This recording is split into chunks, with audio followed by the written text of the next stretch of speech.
Magandang araw po sa inyo lahat, sa ating mga magulang, mga mag-aaral, mga guro ng Pantay National High School, at sa ating pong butihing principal, Mr. Timothy A. Bautista.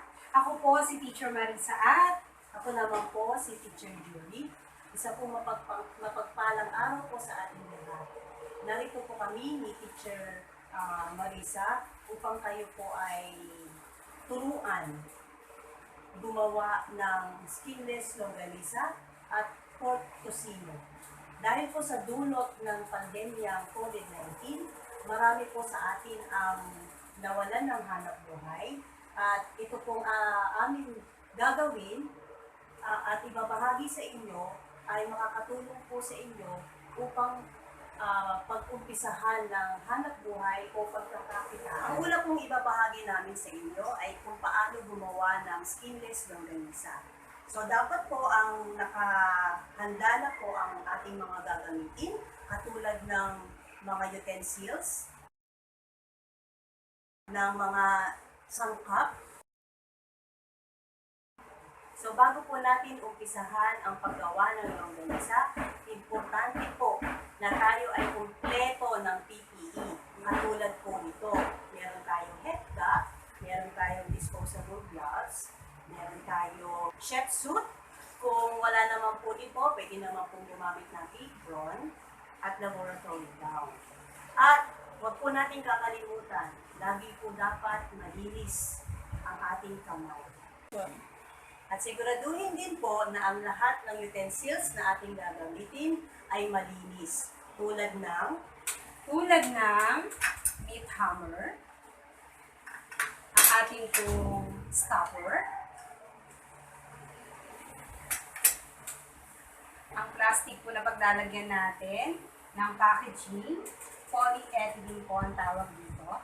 At syempre po, kung tayo po ay ibebenta po natin, kailangan po natin gawa ng label. So, mag-print po tayong label, ilalagay po natin sa loob, kasama ng na-prepare na natin na longganisa. Kailangan din po natin ng paper line, kung saan doon po natin i-roll yung ating longganisa. Pero just in case po, wala po kayong makuhang paper line, pwede po kayong gumamit ng sa ice candy. Okay? So, pwede po ito. Dahil madali po itong hanapin, sa mga tindahan lang, pwede na po. At kailangan po rin natin ng mixing bowl kung saan dito po natin i-mix o paghahaluin po natin ang mga ingredients sa longganisa. So, kailangan po din natin ng small bowls, yung maliliit na bowls. So, lagayan po ng ingredients. And, kung makikita nyo po ito, yan po ay weighing scale po ang tawag dyan. So, ginagamit po natin yan para ma-measure po natin kung gaano karami ng meat ang ating gagamitin. At ito na po ang ating mga sangkap sa paggawa ng skinless longganisa. Kailangan po natin ng 175 grams na laman at 75 grams na taba na may kabuuan na 250 grams. Nasa sa inyo na po yun kung gusto ninyong i-adjust yung taba or tanggalin totally yung taba na pure meat lahat. Kailangan nakahanda rin ang ating sangkap na curing ingredients. So una po ay ang curing salt. Ang curing salt po ay dapat ay sumusukat na 1/8 teaspoon. Ang curing salt ay ginagamit para makapag-extend ng shelf life ng ating skinless longganisa.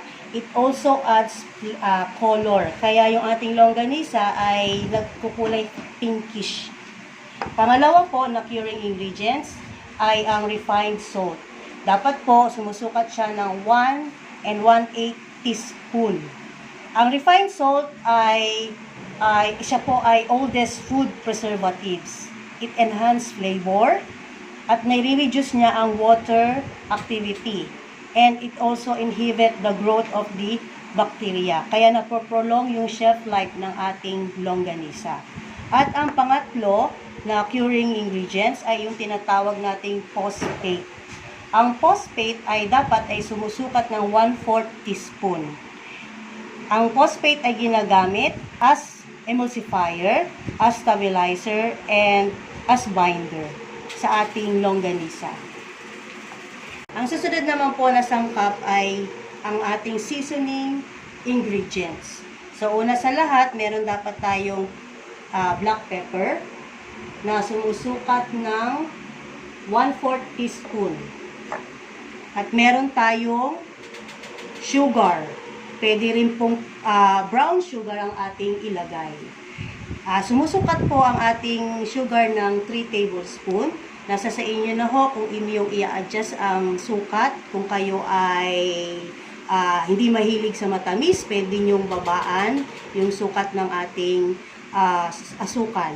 Kung kayo naman po mahilig sa matamis, pwede nyo naman pong dagdagan. Meron din tayong garlic na sumusukat ng 1/2 tablespoon.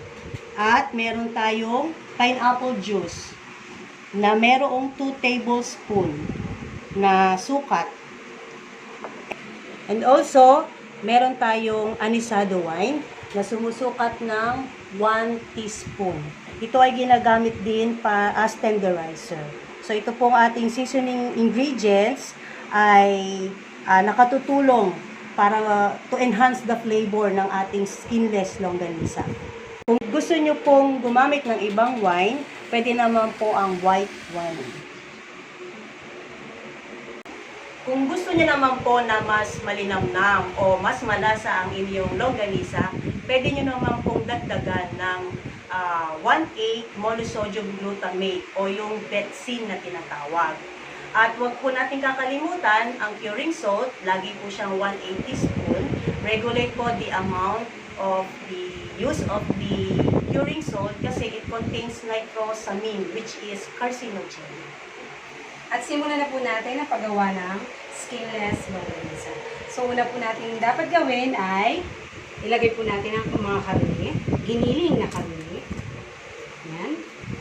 And then, sunod na po natin ang curing ingredients. Curing salt,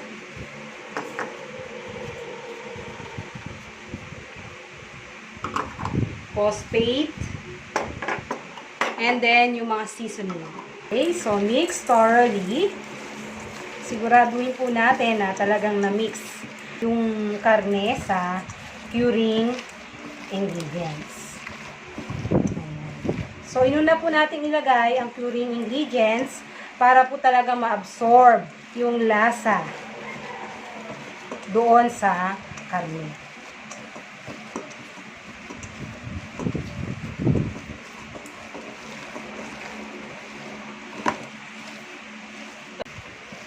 At kapag na-mix na po natin ng mabuti, isunod na po natin ang mga seasoning.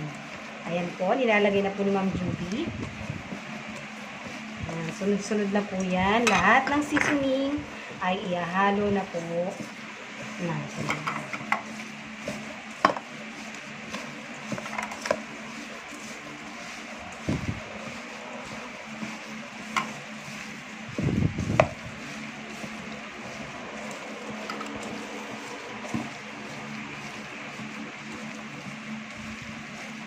At pagkatapos po natin siyang i-mix, ilalagay na po natin siya sa paper line. Tulad po na sabi ko kanina, pag hindi po available ang paper line, ang gagamitin po natin ay ang ice candy o plastic ng ice candy. Okay? Kung gagamit naman po kayo ng plastic ng ice candy, siguraduhin nyo po na ibuhol nyo po muna yung dulo. Tulad po nito.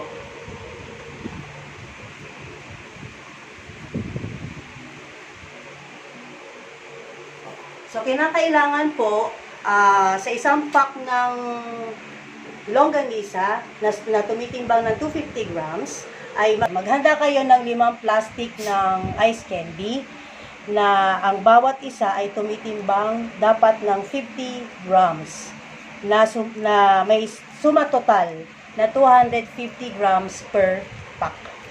So, ilagay na po natin yung longganisa sa stuffer.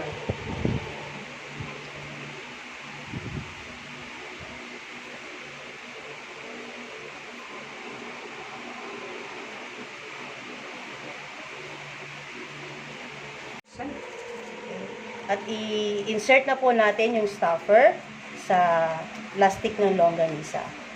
At atin pong gamitan ng panulak. Okay.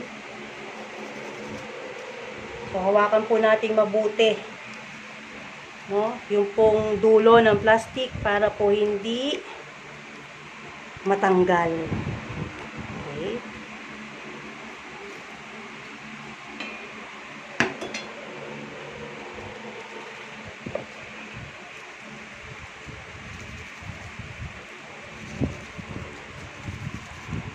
Okay, so gamit po ang toothpick.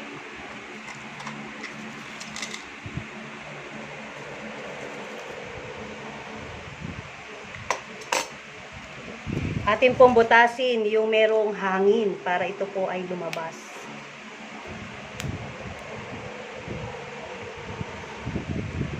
Konting tusok lang ho. Pag wala na pong masyadong hangin, okay, so timbangin. Pag 50 grams na po, tsaka nyo na po iikot at ibuhol uli yung dulo.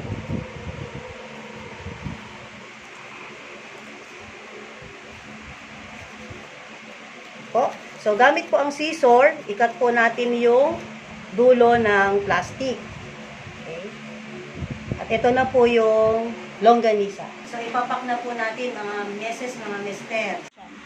So, ito po, mga meses, mga mister, ito na ang ating finished product, skinless pork longganisa.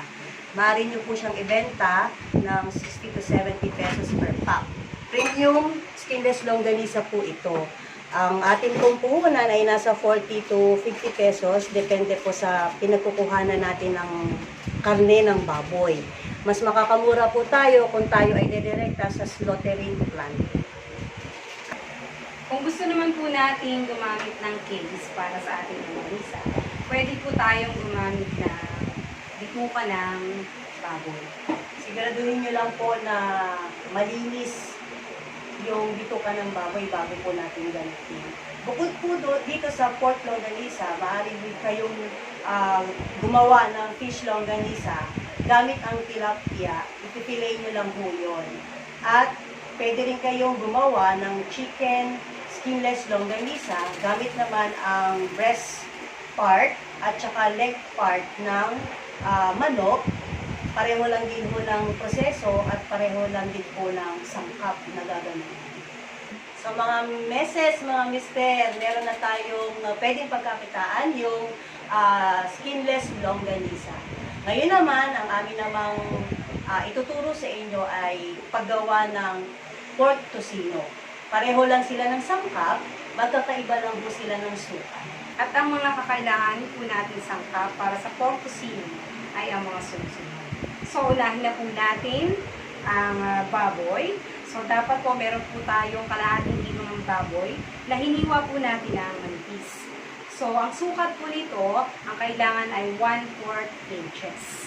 At ang iba pang mga sangkap ay 1 tablespoon salt, 1 teaspoon curing salt, 6 tablespoon sugar, 1/8 teaspoon phosphate. Pero kung mamaya, ipapakita po natin na ihahalo ito sa tubig.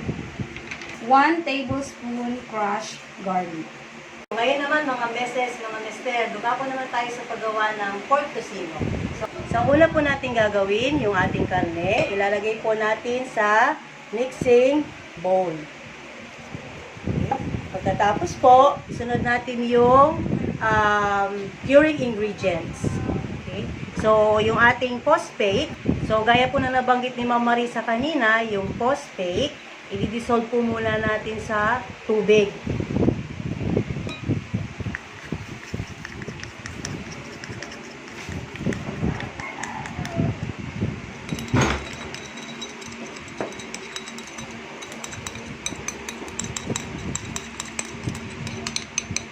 Kailangan na dissolve pong mabuti.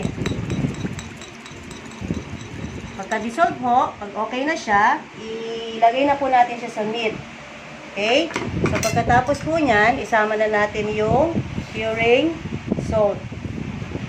Then, sundan ng salt. At i-mix na mabuti. Okay, so haluin na mabuti. Kapag nahalo ng mabuti, isunod ang ating seasoning ingredients. Okay, sugar, alisado wine. So, tuloy-tuloy lang ang pag-mix. Pineapple juice, garlic.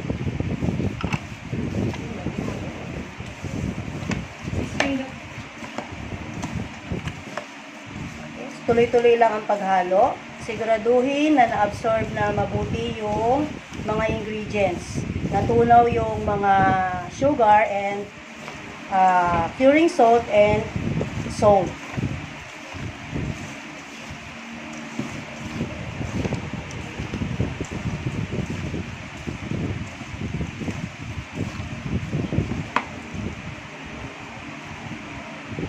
Okay, so meron pa. So, ibig sabihin, ituloy lang po yung ating pag-mix.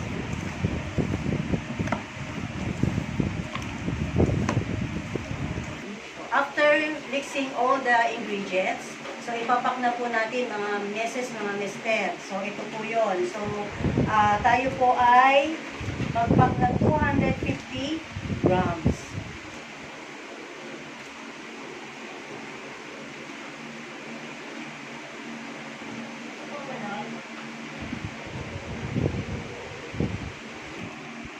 Yan.